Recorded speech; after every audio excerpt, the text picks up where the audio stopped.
Hindi gaanong nababalita ang pinsala ng Bagyong Yolanda sa Negros Occidental. At sa pagbisita naman natin sa lugar para magbigay ng tulong, naikwento mismo ng mga residente ang lupit ng super bagyo. Pero kakambal ng trahedya, ang kwento rin ng bagong pag-asa at bagong buhay. Narito ang ating ulat. Bakas pa rin ang pinsala sa bahaging ito ng Kabisayaan. Sa Cadiz City na aming binisita ay umabot sa higit sa 20,000 pamilya o kabahayan ang naging biktima.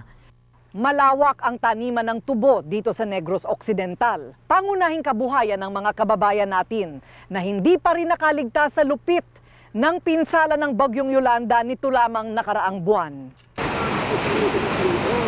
Labis ang takot at pinsalang iniwan ng super typhoon. Pero sabi nga, may mga kwento ng pag-asa na sisibol pa rin sa gitna ng trahedya. At ito ang Barangay Tiglawigan dito sa Cadiz, kung saan may nahanap kaming isang kakaibang kwento na naganap sa kasagsagan ng Bagyong Yolanda. Alam nyo ba, dito nakatira ang pamilya Maluluyon. Ang ibig sabihin sa Tagalog ng Maluluyon ay maawain. Ayan. Isang kwento ng kawalan, gayon din ng bagong buhay na naganap sa kanilang pamilya sa gitna ng bagyo.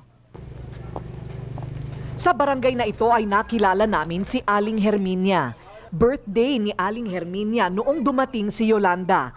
Birthday mo, kalagitnaan ng bagyo. Anong nangyayari dyan sa inyo sa loob, Aling Herminia? Natakbo ko din sa akong likod para makalabas kami. Yung apo mo? Yung apo ko. Ilan? 2. Buti hindi kayo dinala ng hangin. Ginawa lang namin mga para hindi kami makapadpad ng hangin. Nagkataong bagyo noon nang isugod naman sa ospital na ito ang panganay na anak ni Herminia.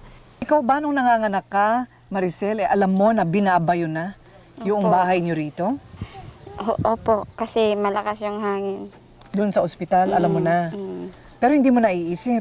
Naisip din na baka yung mga anak ko dito, ano nang nangyari.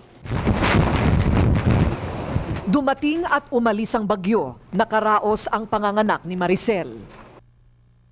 At ito na ang pangatlong anak ni Maricel, ipinangalan niyang Yolanda. Bakit naman naisip mo na Yolanda ang ipangalan sa kanya?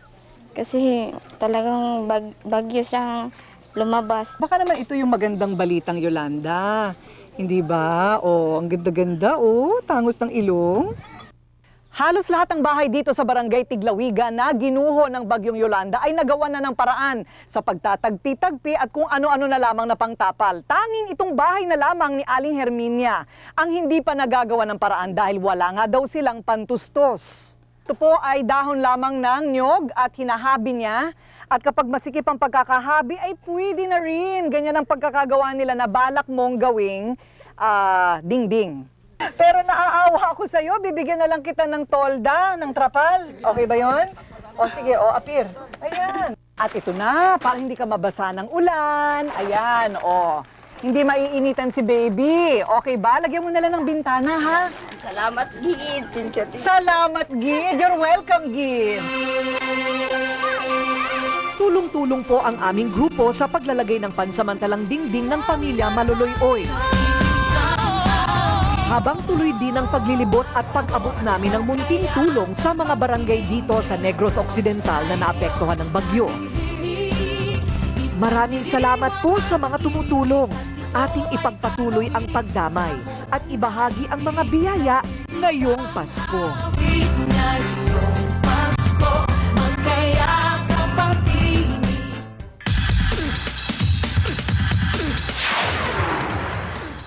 Solid kapamilya pa rin si Pop